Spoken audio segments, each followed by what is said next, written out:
السلام علیکم ورحمۃ اللہ وبرکاتہ۔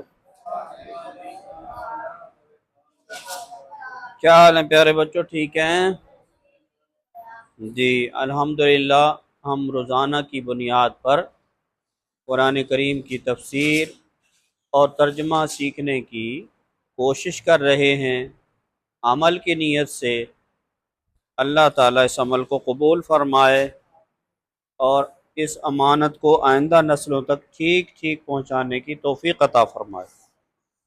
آج ہم پڑھیں گے سورہ بقرہ کی آیت نمبر 64 سے لے کر 66 تک 3 آیتیں پڑھیں گے، ان کا ترجمہ اور تفسیر سیکھنے کی کوشش کریں گے عمل کی نیت سے انشاءاللہ۔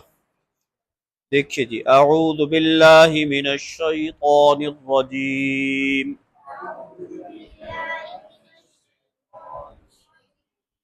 بسم اللہ الرحمن الرحیم۔ جی آیت نمبر 63 دیکھیے، 64 ہے۔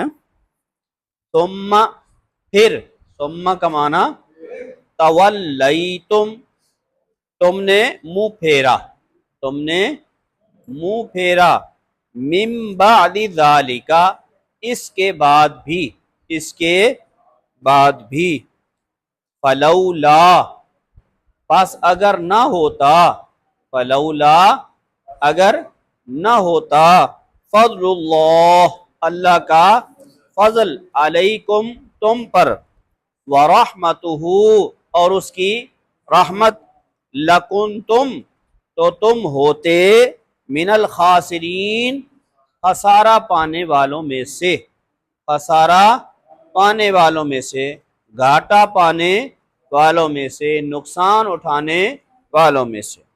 آیت نمبر 65 دیکھیے، وَلَقَدْ اور البتہ، تحقیق، یہ حروف جو ہیں تاکید کے لیے استعمال ہوتے ہیں، اور البتہ تحقیق، علمتم تمہیں معلوم ہے، تم نے جان لیا، الذین ان لوگوں کو، اعتدوا تم جانتے ہو ان لوگوں کو، اعتدوا جنہوں نے حد سے تجاوز کیا، جنہوں نے کیا کیا؟ حد سے تجاوز کیا، لمٹس کراس کی، منکم تم میں سے، فی السبت سبت کے معاملے میں، سبت کے معاملے میں، فقلنا چنانچہ ہم نے کہا، لہم ان سے، کونو ہو جاؤ، کونو ہو جاؤ، بن جاؤ، قردۃً بندر، کیا بن جاؤ؟ بندر بن جاؤ، خاسئین کیسے؟ ذلیل ہو کر، کیسے؟ ذلیل ہو کر۔ آیت نمبر 66 دیکھیے، فجعلناہا، چنانچہ، جعلنا ہم نے بنا دیا، ہاں اس واقعے کو، نکالن عبرت، کیا بنا دیا؟ عبرت بنا دیا، لما بین یدیہا ان لوگوں کے لیے جو اس وقت موجود تھے، وما خلفہا اور ان لوگوں کے لیے جو بعد میں ہیں، وموعظہ اور نصیحت بنا دیا، للمتقین کس کے لیے؟ پرہیزگاروں کے لیے، پرہیزگاروں کے لیے، تقوی داروں کے لیے۔ ٹھیک ہے جی، دوبارہ دیکھیے، ثم تولیتم، ثم جو ہے وہ اس کا معنی کیا ہے؟ پھر، ٹھیک ہے، تو اردو میں جب ہم استعمال کرتے ہیں تو اس کا مطلب ہے اس کا پچھلی کسی بات سے کیا ہے؟ تعلق ہے۔ تو پیچھے کیا ہوا تھا؟ کل کے سبق میں ہم نے پڑھا تھا کہ بنی اسرائیل نے کیا کیا کہ کتاب کے احکامات ماننے سے کیا کیا؟ آہستہ آہستہ انکار شروع کر دیا، اور اس کی لاجک کیا تلاش کی کہ اللہ نے کہا ہے جو مشکل ہو وہ چھوڑ دینا، جو آسان لگے اس پر کیا کرنا؟ عمل کر لینا۔ تو اللہ تعالیٰ نے ان پر کوہ طور کو جو ہے وہ کیا کیا؟ اوپر کیا، تاکہ ان کو اس عمل پر لایا جائے، کتاب پر عمل کروایا جائے اور اس کی نصیحتوں کو یاد کروایا جائے۔ تو فرمایا کہ وعدہ تو کیا، قبول بھی کیا، نیت بھی کی، لیکن کچھ عرصے کے بعد، ثم تولیتم پھر منہ پھیر لیا، پھر کیا کر لیا؟ منہ پھیر لیا، من بعد ذالک اس کے بعد بھی، ولولا فضل اللہ اگر اللہ کا فضل نہ ہوتا ورحمت اور اس کی رحمت نہ ہوتی لکنتم من الخاسرین تو تم کیا ہو جاتے؟ خسارہ پانے والوں میں ہو جاتے۔ مطلب یہ ہے کہ اللہ تعالیٰ کی اتنی نافرمانی کے باوجود اللہ تعالیٰ نے ان پر اپنی رحمت فرمائی، اپنا فضل فرمایا کہ ان کو تباہ و برباد نہیں فرمایا، ٹھیک ہے۔ اور اللہ تعالیٰ کا ضابطہ ہے، اللہ تعالیٰ دو طرح کی آزمائش دو طرح کے لوگوں پر ڈالتے ہیں۔ ایک وہ لوگ ہوتے ہیں جو اللہ تعالیٰ کے فرما بردار ہوتے ہیں، متقی پرہیزگار ہوتے ہیں، اللہ تعالیٰ ان کو بھی آزماتا ہے۔ ایک وہ لوگ ہوتے ہیں جو اللہ تعالیٰ کے نافرمان ہوتے ہیں، اللہ تعالیٰ ان کو بھی آزماتا ہے۔ دونوں آزمائشوں میں فرق کیا ہوتا ہے کہ جو اللہ کے متقی پرہیزگار بندے ہوتے ہیں اللہ تعالیٰ ان کی امتحان اور آزمائش کرتا ہے، دکھوں کے ذریعے سے، نقصان کے ذریعے سے، بیماری کے ذریعے سے، مختلف قسم کی پریشانیاں دے کر کیا کرتا ہے؟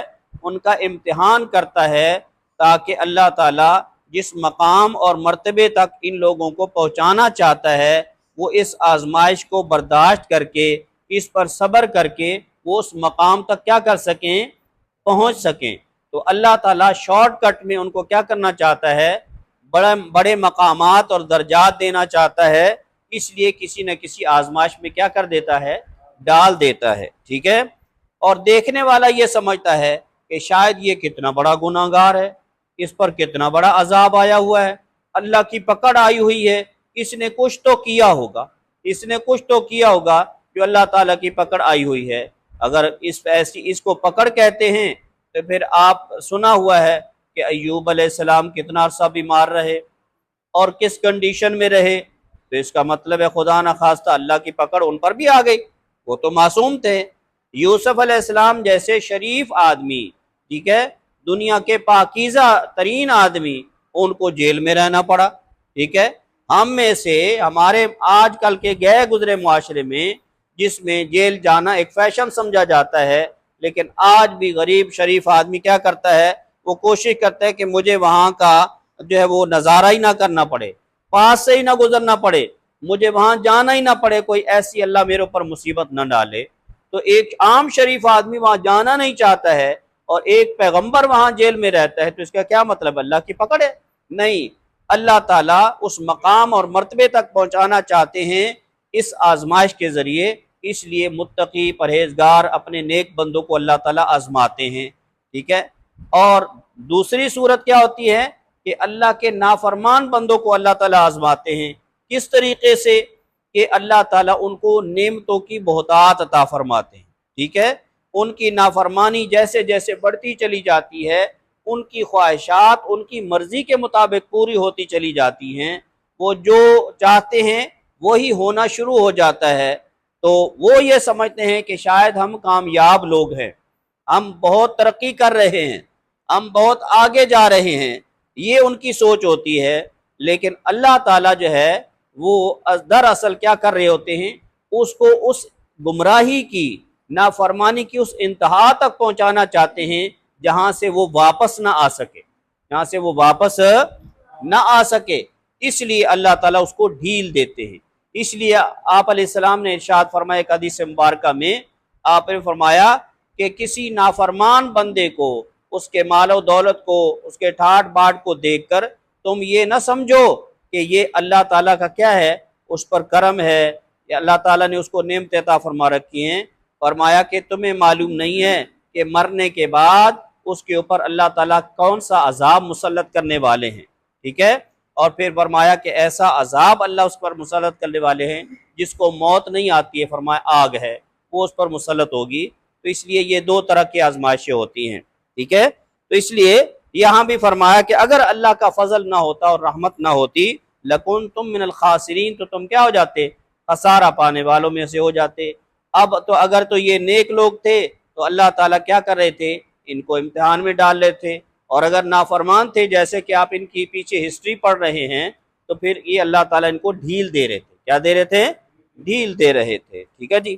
آگے فرمایا وَلَقَدْ عَلِمْتُمُ الَّذِي، اور البتہ تحقیق تمہیں معلوم ہے اچھے سے ان لوگوں کے بارے میں اعتدوا منکم فی السبت،